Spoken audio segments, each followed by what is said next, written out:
नमस्कार, मैं हूँ संजय शर्मा। आप देख रहे हैं 4 पीएम। ओम प्रकाश राजभर जी मेरे दोस्त हैं, मित्र हैं, बहुत मज़ेदार इंसान हैं। मेरी ज़िंदगी में ऐसे चंद नेता हैं जिनका मैं बार-बार इंटरव्यू करना चाहता हूँ, उसमें एक राजभर है। कारण ये है कि आप राजभर जी से कितना भी बढ़िया सवाल पूछिए, कितना भी तीखा सवाल पूछिए, वो बुरा नहीं मानते। हँसते रहते हैं, मज़ाक करते रहते हैं, सवाल बोलते रहते हैं और बातों-बातों में बहुत तीखी बात कह जाते हैं। मैं जब यूपी के विधानसभा चुनाव हो रहे थे तो मैं कई जिलों में घूम रहा था। यूपी के तापमान को समझना चाह रहा था, यूपी की राजनीति को समझना चाह रहा था और देखना चाह रहा था कि कौन नेता किस तरह चुनाव लड़ता है। तो यूपी के कई बाहुबली चुनाव में थे। एक तरफ धनंजय सिंह थे, जौनपुर से लड़ रहे थे। भारतीय जनता पार्टी से टिकट मांग रहे थे, बीजेपी ने टिकट नहीं दिया था। लेकिन वो कह रहे थे कि मैं जीतूंगा भी और योगी जी को मुख्यमंत्री बनाऊंगा। तो मैं उनका इंटरव्यू करने के लिए टाइम माँग रहा था, मैं बनारस में रुका हुआ था। तो पता चला धनंजय सिंह बिज़ी हैं, तो फिर मेरी बात हुई रात के 12 सवा 12 बजे। मुझसे कह रहे थे, "अब मैं लौट के जा रहा हूँ, रात के 1 बज जाते हैं मुझे, मैं 1 बजे घर पहुँचूँगा।" तो मैंने कहा, "मुझे आपका इंटरव्यू करना है, मैं रात के 1:30 बजे आपके घर पहुँच रहा हूँ।" तो बनारस से जौनपुर मुझे लगभग 1.5 घंटा लगा, मैं रात को 1:30 बजे पहुँचा। धनंजय सिंह बड़े लाव लश्कर के साथ, चूँकि वो अच्छे खासे बाहुबली हैं, 100 150 लोग थे, बंदूकें, राइफ़लें सब उनके साथ थी। तो रात के 1:30 बजे मैंने उनसे इंटरव्यू किया और मैंने उनसे पूछा कि भाई आप तो बीजेपी से लड़ नहीं रहे हैं। तो बोले उससे कोई मतलब नहीं है, हम मठ से जुड़े हैं और योगी जी हमारे आइडियल हैं और हम जीतेंगे तो है ही हैं, लेकिन योगी जी को मुख्यमंत्री बनाएंगे। हमने कहा बीजेपी तो आपके खिलाफ लड़ा रही है। बोले बीजेपी किसी को लड़ाए और बीजेपी के प्रत्याशी की जमानत जब्त करा देंगे, लेकिन योगी जी को मुख्यमंत्री बनाएंगे। तो मैं हंसा, मैंने कहा ये कौन सा एंगल है। खैर मैंने वो इंटरव्यू किया और उसके अगले दिन धनंजय सिंह के सबसे बड़े दुश्मन है मुख्तार अंसारी, उनके बेटे अफजाल अंसारी लड़ रहे थे। तो एक दिन रुक के बनारस, फिर मैं अगले दिन गाजीपुर गया। तो मुख्तार अंसारी के जो बेटे थे वो अब्बास अंसारी, नौजवान नेता हैं। वो बहुत जोश में थे उस समय, उन्होंने जोश में जो भाषण दे दिया था, उनके गले की फांस बन गया, उन पे एफआईआर हो गई कि हम अफसरों को जाने नहीं देंगे, यहीं रहकर ठीक करेंगे। तो जो अब्बास अंसारी हैं वो लड़ रहे थे ओपी राजभर जी की पार्टी से। दरअसल चुनाव से पहले अखिलेश यादव ये नहीं चाहते थे कि मुख्तार अंसारी को के साथ उनके कोई जुड़ाव का मैसेज जाए, नीचे से स्तर तक जाए। और मुख्तार अंसारी के बेटे थे अब्बास अंसारी, कैसे अखिलेश यादव उनको ले लें। तो रास्ता निकाला गया कि ओम प्रकाश राजभर ये प्रस्ताव लेके गए कि आप एक काम करिए, हमें हमें टिकट दे दीजिए, हम मुख्तार अंसारी के बेटे को लड़ा देंगे, हमारी कुछ आर्थिक और ताकत में मदद भी हो जाएगी, आपकी बात भी नहीं रहेगी, हम अब्बास अंसारी को अपनी पार्टी हम ले रहे हैं और चुनाव लड़ा दे रहे हैं। इस बात पे सहमति बनी और अब्बास अंसारी मुख्तार अंसारी के साहबजादे ओपी राजभर की पार्टी में शामिल हो गए।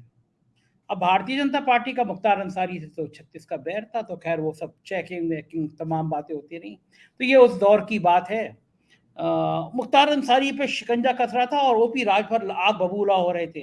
कई बार ओपी राजभर की गाड़ी चेक कर ली गई कि कुछ पैसे तो नहीं ले जा रहे हैं। ओपी राजभर मुख्तार अंसारी से जेल में मिलते थे और कहते थे सरकार बनने दीजिए, हम आपकी पूरी मदद करेंगे।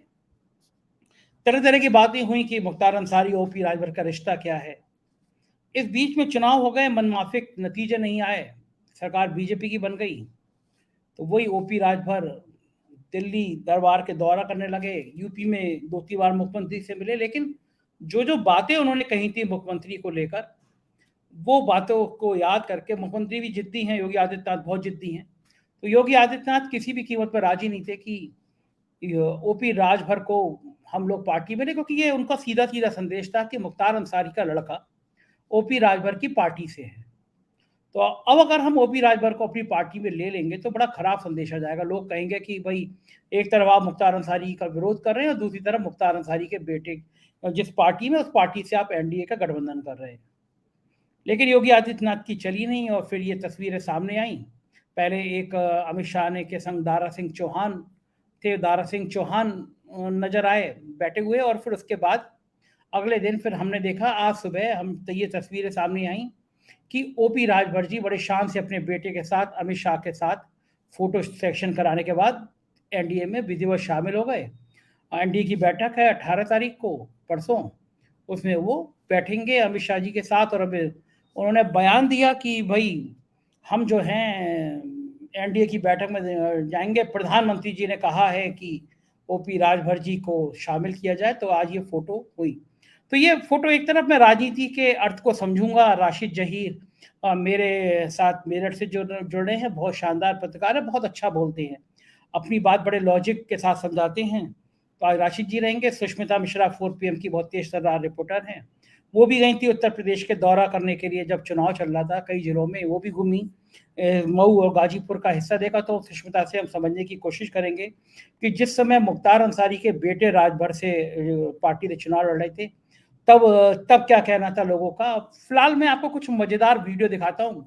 मैंने ओपी राजभर से भी उस दौर में कहा कि मुझे आपका इंटरव्यू करना है, तो एक गांव तय हुआ कि इस गांव में हम रात में पहुंचेंगे। तो उस गांव में मैं पहुंचा। ओपी राजभर के कुछ छोटे छोटे 1-1.5 मिनट के आपको वीडियो दिखाता हूँ, फिर आपको मजेदार मजा आएगा, फिर हम लोग बातचीत शुरू करते हैं। सुनिए। गड़बड़ कम पै गई तो बीजेपी राजभर की पार्टी तोड़ लेगी। उसके औकात नहीं है, बीजेपी के पास वो औकात नहीं है जो राजभर के तोड़ दे। हम उनको तोड़ देंगे, दिखाया न, कहा था 2 महीना पहले चुनाव आचार संहिता के पहले 1.5 दर्जन मंत्री चापूगा बटूर के आएंगे, देखिएगा। जब चापे ये स्वामी प्रसाद मौर्य, धर्म सिंह सैनी, दारा चौहान, 1.5 दर्जन विधायक जब इधर आए तब से भाजपा। ये पहला इंटरव्यू था कि बीजेपी की राशिद भाई, ये पहला इंटरव्यू था कि जब ओपी राजभर कहते हैं कि बीजेपी की कोई औकात नहीं है, 1.5 दर्जन मंत्री चापूंगा तो ठीक हो जाएंगे। इसका एक छोटा सा 1 मिनट का पार्ट और सुनवाता हूँ, आप लोगों को मजा आएगा। उनके चरित्र में कैसे बात है, जिस दिन शपथ ले उनके ऊपर आपराधिक मुकदमे थे, उन्होंने मुख्यमंत्री बनने के बाद मुकदमा वापस किया। हमारे deputy CM Keshav Maurya stool वाला मंत्री कहते हैं, हम स्टूल वाले डिप्टी सीएम हैं। इनके पूरे प्रदेश में पिछड़ों की उत्थान किया केशव मौर्य ने, इतना उत्थान किया कि पिछड़ों को स्टूल पर बैठा दिया। और 69,000 शिक्षक भर्ती, 68,500 शिक्षक भर्ती में पिछड़ों का हिस्सा लूटा गया, दलितों का हिस्सा लूटा गया। जबान नहीं खुली, जबान खोलते तो काट लेते भजपैया सब। पिछड़ों के जितने नेता हैं, दलितों के सब लोडर हैं वहाँ, किसी की कुबत नहीं कोई बोल दे। आपने बड़े शान के साथ मंत्रिमंडल में शपथ ली थी उनके साथ। तो शपथ ली थी तो डंडा लेके खड़ो भी थे। हमने कभी शुरू किया पहले कैबिनेट में तो थोड़ा हमने देखा कि यहाँ क्या होता है, पहली बार गए भी थे, लेकिन जब वहाँ देखा कि यहाँ तो बड़ी गड़बड़ बा। अब 7 लाख बच्चे, 17-18 में 7 लाख बच्चे सामान्य वर्ग के, 700 करोड़ बजट, और 25 लाख बच्चे पिछड़ी जाति की, उनको भी 700 करोड़। उसी दिन से योगी जी से हमारी ठन गई। हमने कहा कि नहीं, इनको बजट पूरा दो। जब 7 लाख बच्चे सामान्य वर्ग को आप दे रहे हो, मुझे कोई दिक्कत नहीं, लेकिन 25 लाख बच्चों को भी 700 करोड़ क्यों दे रहे हो? छात्रवृत्ति नहीं मिलेगी, शुल्क प्रतिपूर्ति नहीं मिलेगी। वहीं से द्वंद्व शुरू हुआ और अंत तक द्वंद्व होता रहा। जब देख लिया कि यहाँ कुछ नहीं है, यहाँ खाली बस योगी बाबा, इनके 2 चेले हैं, एक नवनीत सहगल, एक अवनीश अवस्थी, यही 2 हैं और तो कुछ है ये नहीं है। 2 चेले हैं योगी आदित्यनाथ के, एक का नाम है नवनीत सहगल और दूसरे का नाम है अवनीश अवस्थी। अब एक छोटा सा पार्ट 3 और दिखाता हूँ और फिर बातचीत शुरू करता हूँ। सरकार को सत्ता से बेदखल करूंगा और योगी जी को वहां पहुंचाऊंगा जहां भीख मांगने की ट्रेनिंग दी जाती है। बड़ा तीखा बयान है, कुछ ज्यादा ही तीखा बयान है ये तो। हम जो कहता हूं सच कहता हूं, सीना ठोक के कहता हूं, और कभी मैं गलत न बोला हूं, न गलत करता हूं, न करने की किसी को सलाह देता हूं। ऊपर हेलीकॉप्टर से बुलडोजर दिखा रहे हैं, अगला नंबर आपका है। हमारे पास पोपलैंड है। हम उसी पर उनका बुलडोजर लाद लेंगे। आपकी ये जो चहलबाजी है योगी आदित्यनाथ का तापमान बढ़ा देती है, तभी वो मई जून में शिमला वाली बातें करते हैं। नहीं, वो उन्होंने जो तापमान बढ़ाया, हम लोगों ने प्रदेश के नौजवानों से कहा कि नौजवानों, यदि हमारे सूबे के मुख्यमंत्री, जबकि ये भाषा नहीं बोलनी चाहिए कि उन्होंने ये भाषा बोली, अरे नौजवानों तेरी गर्मी निकाल देंगे, तो ओम प्रकाश राजभर ने नौजवानों से कहा कि आए नौजवानों, सब लोग मिल करके अखिलेश यादव जी को सीएम बनाओ, हम भर्ती निकाल देंगे। राशि जी, ये सुना आपने कि जो प्यार भरी भाषा है, योगी आदित्यनाथ को वहां भेज देंगे जहां पे भीख मांगने की जगह मिलेगी, उनको ट्रेनिंग दी जाती है। और उसके बाद केशव मौर्य की जवान काटने की बीजेपी ऐसी है, लोडर पार्टी है, पिछड़ों को दलितों को स्वीकार नहीं करती। लेकिन सबसे बड़ा, इन सबसे ज्यादा बात, मुख्तार अंसारी का बेटा जेल में, पत्नी मिल गई तो मुकदमे पे मुकदमे। मुख्तार अंसारी चुनावी ब्रांड है। अतीक अहमद मर गए, वरना अतीक अहमद हो गए, आजम खां हो गए, मुख्तार अंसारी हो गए। यह भारतीय जनता पार्टी का चुनाव जीतने का मंत्र है। इनके चेहरे दिखा के हिंदू वर्ग को दिखाया जाता है, देखो हम ये जो मुस्लिमों के रहनुमा थे हमने इनको ठीक कर दिया। एक बड़ा वोट बैंक आकर्षित भी होता है कि भाई हमने इनको ठीक कर दिया। मुख्तार अंसारी के बेटे को पहली बार विधानसभा में भेजने का काम ओपी राजभर ने किया, और उन ओपी राजभर को आज अमित शाह जी ने अपने पास बिठा के बढ़िया चाय पिलाई, पकौड़े खिलाए और समझौता कर लिया, एनडीए में शामिल कर लिया। उनकी पार्टी के विधायक आज भी हैं अब्बास अंसारी। तो अमित शाह जी का मुख्तार अंसारी से समझौता, मैं सीधा सीधा ये कहूंगा, क्योंकि अमित शाह मतलब बीजेपी का सबसे ताकतवर चेहरा नंबर 2। तो मुख्तार अंसारी से समझौता किन शर्तों पर हुआ कि क्या अब गाजीपुर छोड़ दी जाएगी मनोज सिन्हा के लिए। अंसारी परिवार का कोई आदमी लड़ेगा नहीं गाजीपुर से, भले ही राजभर जी के बेटे लड़ने, लेकिन अमित शाह मुख्तार अंसारी के बेटे के साथ समझौता कर रहे हैं एनडीए में। कल को एनडीए में एक ही मंच पे अमित शाह होंगे, और वो जमानत पे अगर आ गया तो मुख्तार अंसारी का बेटा भी होगा। राजनीति में ये तस्वीरें क्या कहती हैं? कभी आपने सोचा था कि कभी ऐसी तस्वीर भी होगी कि एक मंच पर ये लोग होंगे और एक मंच पर ही बाकी लोग होंगे? ऐसी तस्वीरें क्या कहती हैं राशिद जी? चुनावी जीत के लिए क्या सब कुछ नैतिकता ताक पे रख दी जाती है? क्या जीत इतनी महत्वपूर्ण होती है कि मुख्तार अंसारी, जिसको आप माफिया, जिसको डॉन, जिसको मऊ के दंगों का आरोपी, जिसके आप पोस्टर लगाते थे कि हमने मुख्तार अंसारी को ठीक कर दिया, आज उसका बेटा जिस पार्टी में है वो पार्टी एनडीए का हिस्सा है। तो मुख्तार अंसारी के बेटे अब एनडीए का हिस्सा हो रहे हैं परसों। ये समझौता, ये रिश्ता क्या कहलाता है मुख्तार अंसारी? तो कल को योगी आदित्यनाथ और मुख्तार अंसारी एक ही पार्टी में, कितनी अच्छी तस्वीर है, और इस तस्वीर के मतलब क्या निकलते हैं? संजय भाई, जब आप ये वीडियो दिखा रहे थे मुझे कई सारे शेर याद आ गए, फिर आप कहेंगे मैं शेर से शुरुआत कर रहा हूँ। एक सारे सुनाइए, आपके शेर बड़े अच्छे होते हैं, सारे सुनाइए। लेकिन मैं सबसे पहले बताना ये चाहता हूँ कि एक जमाने में एक साबिर अली नाम के नेता हुआ करते थे, वो पुरानी भाजपा थी। जब वो आए तो भारतीय जनता पार्टी के जो अंदर नेता थे इस भाजपा में, और उस भाजपा का फर्क बता रहा हूं मैं आपको, उनको 24 से 48 घंटे के अंदर बाहर कर दिया गया था, ये कह करके कि ये थोड़े से बाहुबली किस्म के लोग हैं। एक समय डीपी यादव भी आए थे, उनको भी 2.5 या 3 दिन के अंदर अंदर लिया गया और बाहर कर दिया गया। भारतीय जनता पार्टी पहले इस प्रकार की पार्टी थी, वाकई पार्टी विद द डिफरेंस थी पहले। और आज के हालात तो ये हैं कि सफेद पोश बने हुए हैं हम, और ये ओपी राजभर जी के जो शब्द हैं किस प्रकार से बोल रहे हैं, मुझे समझ में नहीं आता कि वो वोटर कहाँ चला गया, क्या उसकी मेमोरी इतनी खत्म हो गई है, इतनी याददाश्त कमजोर हो गई है कि एक शेर मैं पहले सुना दूं पार्टी के सफेद पोश नेताओं की तवज्जो के लिए, कि जो बड़े अपना आप को दिखाते देश के सामने ये हैं कि हमने एथिक्स की राजनीति की है। उसमें शायर ने कहा, शर्मा जी, कि हर शख्स बाज़मीर, हर शख्स बाउसूल। हर आदमी बताता कि मैं बाज़मीर हूं, जमीर वाला हूं, मैं बड़ी जबरदस्त और बाउसूल वाला हूं। हर शख्स बाज़मीर, हर शख्स बाउसूल, अपनी जात तक और जाती मुफाद तक। इनके जब मुफाद होंगे ना, ये क्या कर जाएंगे। अब मुख्तार अंसारी का बेटा हो, लेकिन इनको कोई समझ में नहीं आती। इनको दिखाई ये दे रहा है कि बस 2024 का शायद कयामत का यह आखिरी रण है, इसके बाद क्या हो जाएगा, क्या क्या कुछ कर जाएंगे। ओपी राजभर के ये शब्द जो आपने सुनाए हैं, इसमें तो ये बात ये आती है कि ऐसे शब्द बोल गए, इससे भी आगे आगे के शब्द वो बोल गए, मैं मुख्यमंत्री बना दूंगा, मैं यूं कर दूंगा, मैं वो कर दूंगा। आपको मुझसे ज्यादा मालूम है, आपने इनके इंटरव्यूज किए हैं। एक शेर ये है इनकी तमाम जो वीडियो जो दिखाई थी आपने, कि जोशे दरिया से कह रहा है समुंदर का सकूत। जोशे दरिया कहते हैं, जो जोश मारते हैं ना दरिया के अंदर, आवाजें आती हैं खूब। ओपी राजभर की आवाजें कुछ इस प्रकार से सुनिए कि जोश मार रहे हैं, लेकिन जो इसके अंदर सकूत होता है समुद्र का नीचे वाला, जहां पे बहुत शांति होती है। जोशे दरिया से कह रहा है समुंदर का सकूत, जिसमें जितना ज़र्फ है उतना वो खामोश है। अब इतना ज्यादा बोल जाना, इतना ज्यादा आके चले जाना, मुझे याद आ जाते हैं आसाम के अजमल साहब।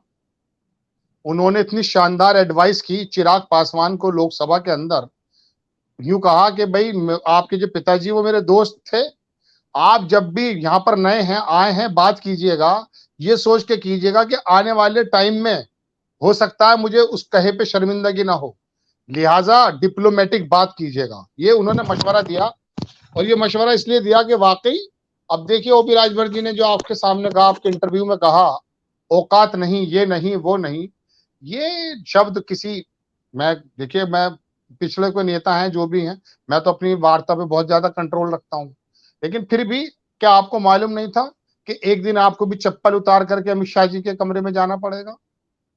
आप इतनी बातें ऐसे क्यों कह देते हैं? मिनटों सेकंडों में आप बदल जाते हैं, लेकिन ये हैरत की बात है।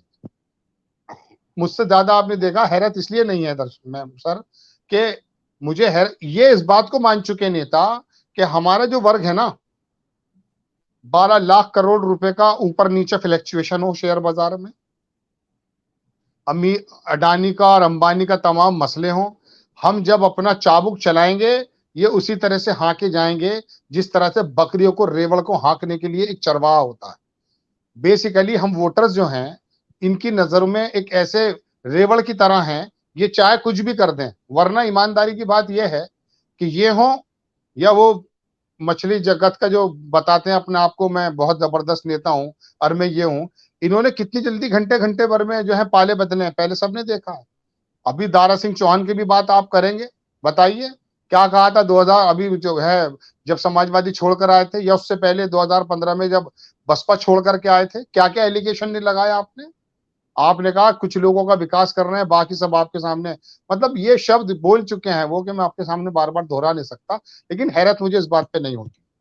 मैंने सुना था, आप इसे पुष्टि कर दीजिए कि इनके जो बैकग्राउंड्स हैं वो किस प्रकार के हैं, वो आपको मालूम है। मुझे हैरत इसलिए नहीं होती जब हमने इस तरह के बैकग्राउंड्स के लोगों को नेता अपना बना लिया है, तो वो कुछ भी कहें, उसका कोई मसला थोड़ी ना है।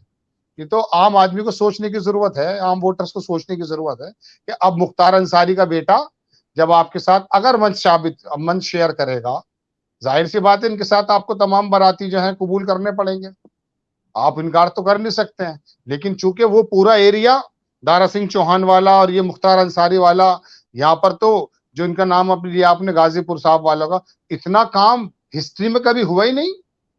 वो जो हमारे कश्मीर के बने हुए इस टाइम मनोज सिन्हा साहब, उसके बावजूद भी वो हार गए वहां। ये उनको मालूम है ना कि वो वोट किसका है, वो वोट कहाँ का है। अब बस उस वोट को साबित करना है, चूंकि वो 2024 में मोदी जी को बड़ा सहायक साबित होगा। अब ये जिम्मेदारी सौंप दी है कि आप जाओ, हाँक करके लेकर आ जाओ। अब इसमें कोई भी आ जाए, मुख्तार अंसारी का बेटा आ जाए या ऑटो वाले भाई साहब आ जाए। ये अच्छी बात कही आपने कि 2024 के लिए एक एक सीट जरूरी है। और ये जो मऊ है, गाजीपुर है, ये इलाका वो है जहाँ पे मुख्तार अंसारी का बड़ा दबदबा रहता है। और बिल्कुल सही कही राशिद भाई ने कि गाजीपुर में मनोज सिन्हा ने बहुत जबरदस्त विकास कराया, लेकिन तब भी हार गए कि अफजाल अंसारी की बहुत जबरदस्त पकड़ है। तो ये समझौता अच्छा है, ये दाग अच्छे हैं।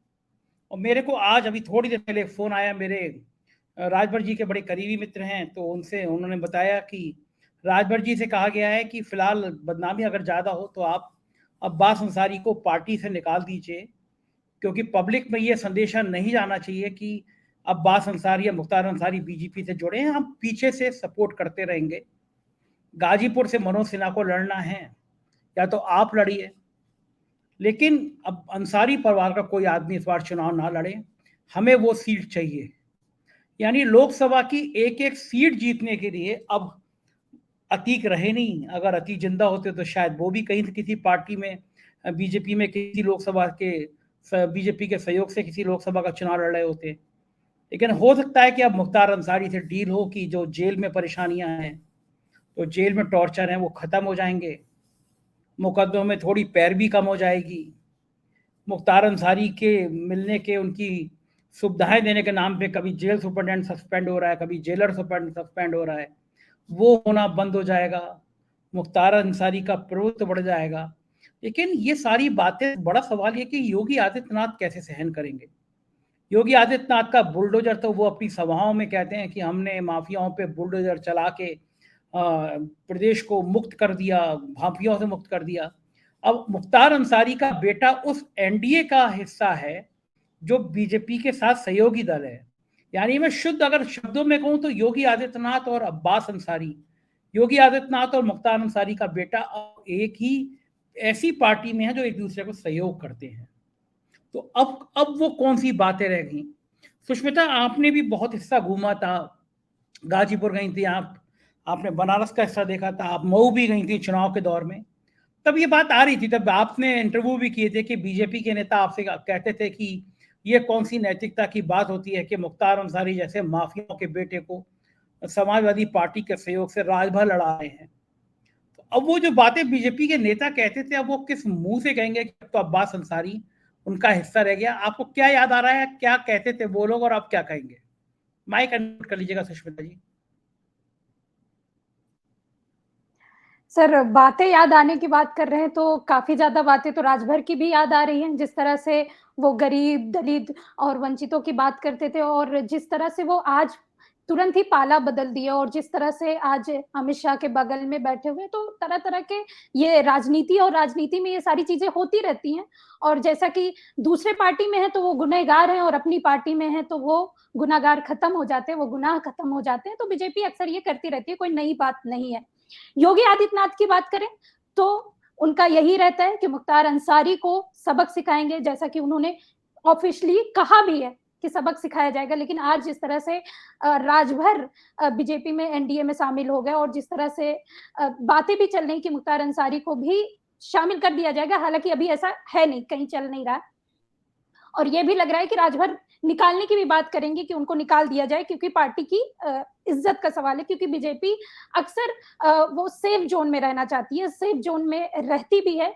और ये जो ज्यादातर यही होता है कि राजभर हो चाहे उनके बेटे छोटे बेटे हैं, उनसे थोड़ी हमारी बातचीत होती रहती है। आज भी मैंने उनसे एक बात बोली कि एक इंटरव्यू करते हैं आपका, आपने कैसे पाला बदल लिया, क्या दिखा बीजेपी में 2022 के बाद 2024 तक आते आते, आपने ऐसा क्या देख लिया? क्योंकि 2022 में जब चुनाव थे तो आप यही योगी आदित्यनाथ के बारे में और बीजेपी के बारे में पता नहीं क्या क्या बोलते थे। और अब जाके जब आप 2024 आने वाला है तो आपने तुरंत पाला पलट दिया। तो उन्होंने कहा कि इस पर हम बात नहीं करेंगे सुष्मिता जी, आगे भी आपको चीजें पता चलेंगी, सच्चाई कुछ और है। तो पार्टी में चाहे वो राजनीति हो, चाहे नेता हो, क्योंकि ओपी राजभर कहाँ से आते हैं ये आप सभी को पता है। ओपी राजभर एक ऐसी जगह से आते हैं जहाँ पे उनकी भाषा और चीजों को लेकर थोड़ी सी शब्द को उनके अंदर ये नहीं है कि शब्द अच्छे बोले, हालांकि वो उनके बातें हैं। लेकिन अभी कुछ दिन पहले आपने देखा होगा वो मायावती को प्रधानमंत्री बनाने जा रहे थे, क्योंकि कांग्रेस की तरफ भी लटकते दिख रहे थे। लेकिन जिस तरह से वो अचानक भाजपा की तरफ आ गए तो एक तरह से सवालिया निशान तो होता ही है। जी सर, बिल्कुल बिल्कुल ठीक कह रही हैं सुष्मिता जी की नेताओं की बातों पे बहुत ज्यादा आप भरोसा नहीं कर सकते, एक सवालिया निशान तो उठता है।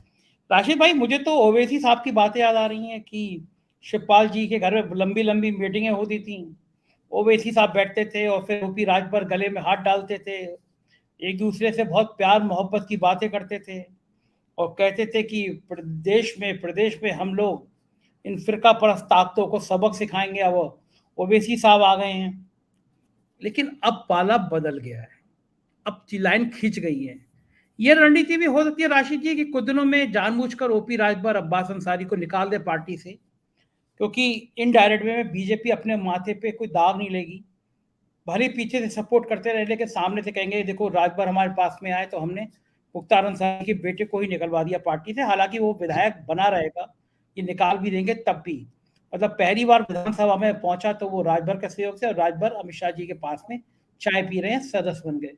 ये गेम प्लान क्या भाजपा की छवि को नुकसान नहीं पहुंचाएगा बहुत ज्यादा लोकसभा चुनाव में? नहीं पहुंचाएगा, बिल्कुल भी नहीं। जिसके बारे में प्रधानमंत्री जी 27 तारीख में कह रहे थे सिंचाई विभाग को लेकर के, महाराष्ट्र का डिप्टी सीएम बना दिया उसको। बताइए, प्रधानमंत्री जी से तो बड़ी बात नहीं हो सकती किसी की। और प्रधानमंत्री जी को मालूम नहीं है नफा नुकसान क्या होता है। गुजरात के तो हर एक आदमी के बारे में यही कहा जाता है, हम नहीं कह रहे कि नफा नुकसान के अंदर माहिर होते हैं, उन्हें सब मालूम है। लेकिन उनको ये भी तो मालूम है ना कि मैंने एक ऐसा वर्क तैयार कर दिया है कि जो मैं कहूंगा वही मानेंगे। और लोगों की याददाश्त इतनी कमजोर है, इतनी ज्यादा मैं कहता हूँ बेकार है, इसी वजह से वो लोग भूल जाते हैं कि 3 दिन पहले क्या खाया है। आप खुद अंदाजा करके देख लीजिए, वो जमाने लग गए जब 65 करोड़ रुपए का एक आरोप लगा राजीव गांधी पर, सरकार उखाड़ कर रख दी। वो जमाने लग गए, वो लोग भी कुछ और थे, वो मिट्टी कुछ और थी, वो जमाना कुछ और था। बाजरफ लोग हुआ करते थे, बात को माना करते थे।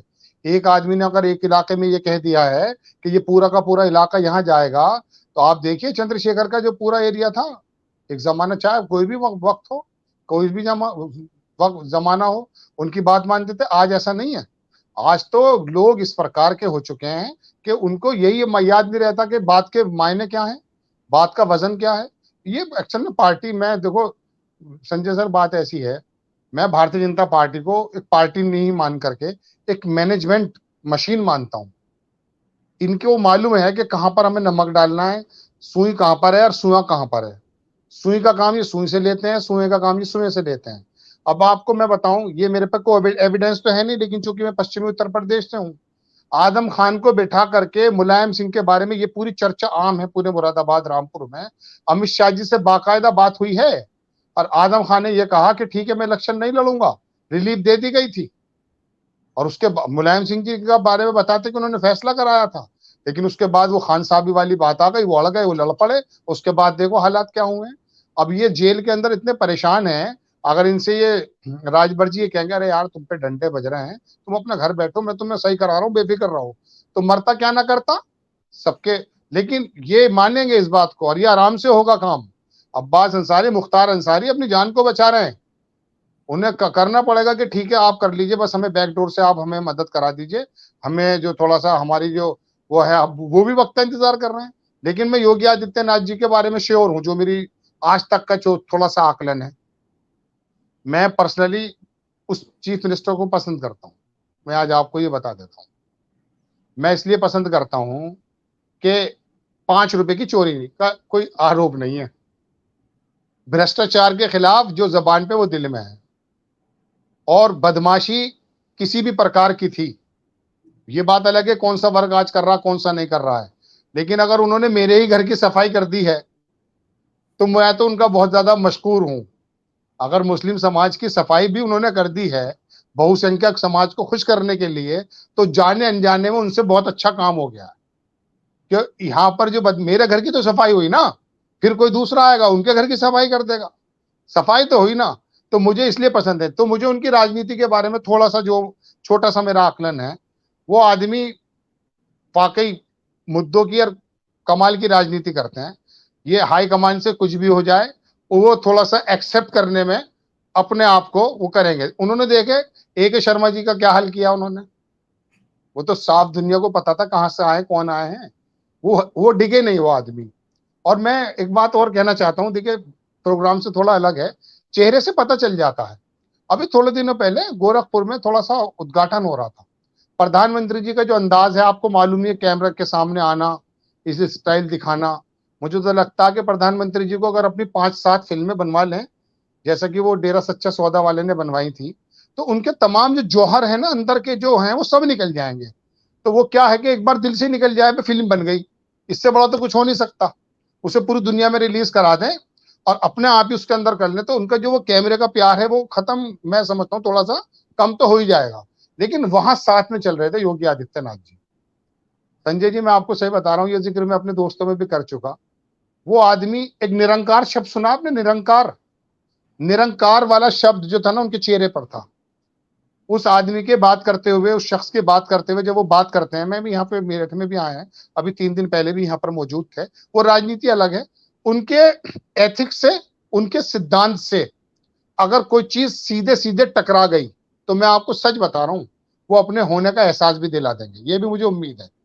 तो अब्बास अंसारी और मुख्तार अंसारी को आप किसी फायदे के लिए लेकर आ जाइए, लेकिन जब उनके सामने आएगी तो वो उसको धड़ाक से काट देंगे, चाहे अमित शाह लेकर आ जाए उसे, चाहे महामहिम ले आए। ये मुझे उम्मीद है और भविष्य में मुझे थोड़ा सा ऐसी उम्मीद उनके अंदर दिखती भी है। तो ये भारतीय जनता पार्टी की बात तो ये है कि इन लोगों को अब ये क्या कह सकते हैं, जेल में जिस प्रकार की जिंदगी गुजार रहे हैं ये भी राजी हो जाएंगे, क्योंकि वक्ती तौर पे इन्हें पता कि नसदबी हुई है। तो इनको थोड़ा सा मैनेजमेंट करेंगे, ये ट्रीटमेंट कहते हैं इसको, हो जाएगा। कभी आप थोड़ा सा चुप बैठो। लेकिन मुझे एक बात की बड़ी हैरत है और शर्मिंदगी भी है कि मैं उस देश का नागरिक हूं, उस सूबे का नागरिक हूं जहां पर ओपी राजभर जैसे नेता,